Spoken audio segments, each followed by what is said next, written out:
তেওঁলোকক নিয়মীয়াকৰণ কৰি এপইণ্টমেণ্ট লেটাৰত উল্লেখ আছে, যি ধৰণে উল্লেখ আছে সেই ধৰণেই তেওঁলোকৰ দৰমহা পদ্ধতি দিয়াব লাগিব। আৰু যদি ইয়াৰ কিবা সাল সলনি কৰিবলৈ বিচাৰে তেনেহ'লে হয় তেওঁলোকৰ সকলো পইচা ঘূৰাই দিব লাগিব, নহয় তাৰ কাৰণে ৰাজ্যৰ সকলো শিক্ষকে কৰা সংগ্ৰামৰ এই শিক্ষকসকলক ৰাজ্য চৰকাৰে নিয়মীয়া কৰিলে। ডুৱেল কেডাৰশ্বিপ এৰুৱাই তেওঁলোকক আমাৰ ডাইৰেক্টৰ এলিমেণ্টেৰীৰ অধীনলৈকে আনিলে। তেওঁলোকেও বহুত আশাৰে দৰমহা পাতি হ্ৰাস হোৱাৰ পিছতো ৰেগুলাৰ হোৱাৰ যিটো সপোন, সেই সপোনটো তেওঁলোকে পূৰণ কৰিলে। যথেষ্ট মানসিক কষ্টৰে পূৰণ কৰিছে, কাৰণ প্ৰায় 10,000 পৰা 15,000 পৰ্যন্ত দৰমহা তেওঁলোকে এৰি আহি ৰেগুলাৰাইজ হৈছে।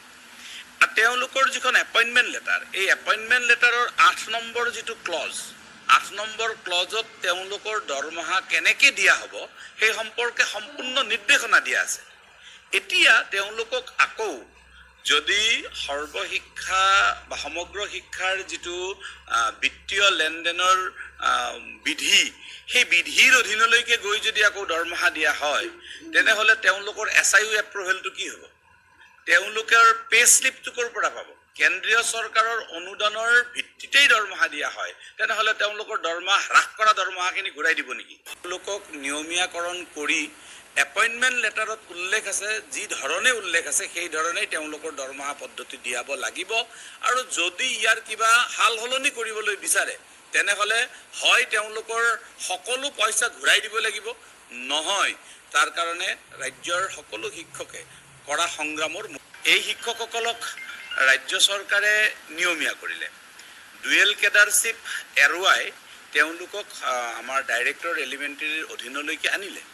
তেওঁলোকেও বহুত আশাৰে দৰমহা পাতি হ্ৰাস হোৱাৰ পিছতো ৰেগুলাৰ হোৱাৰ যিটো সপোন, সেই সপোনটো তেওঁলোকে পূৰণ কৰিলে।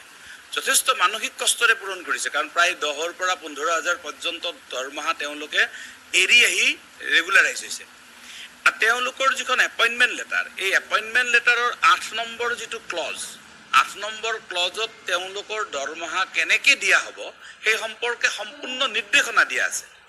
এতিয়া তেওঁলোকক আকৌ যদি সৰ্বশিক্ষা বা সমগ্ৰ শিক্ষাৰ যিটো বিত্তীয় লেনদেনৰ বিধি, সেই বিধিৰ অধীনলৈকে গৈ যদি আকৌ দৰমহা দিয়া হয় তেনেহ'লে তেওঁলোকৰ SIU এপ্ৰুভেলটো কি হ'ব? তেওঁলোকৰ পে স্লিপটো ক'ৰ পৰা পাব? কেন্দ্ৰীয় চৰকাৰৰ অনুদানৰ ভিত্তিতেই দৰমহা দিয়া হয়, তেনেহ'লে তেওঁলোকৰ দৰমহা হ্ৰাস কৰা দৰমহাখিনি ঘূৰাই দিব নেকি?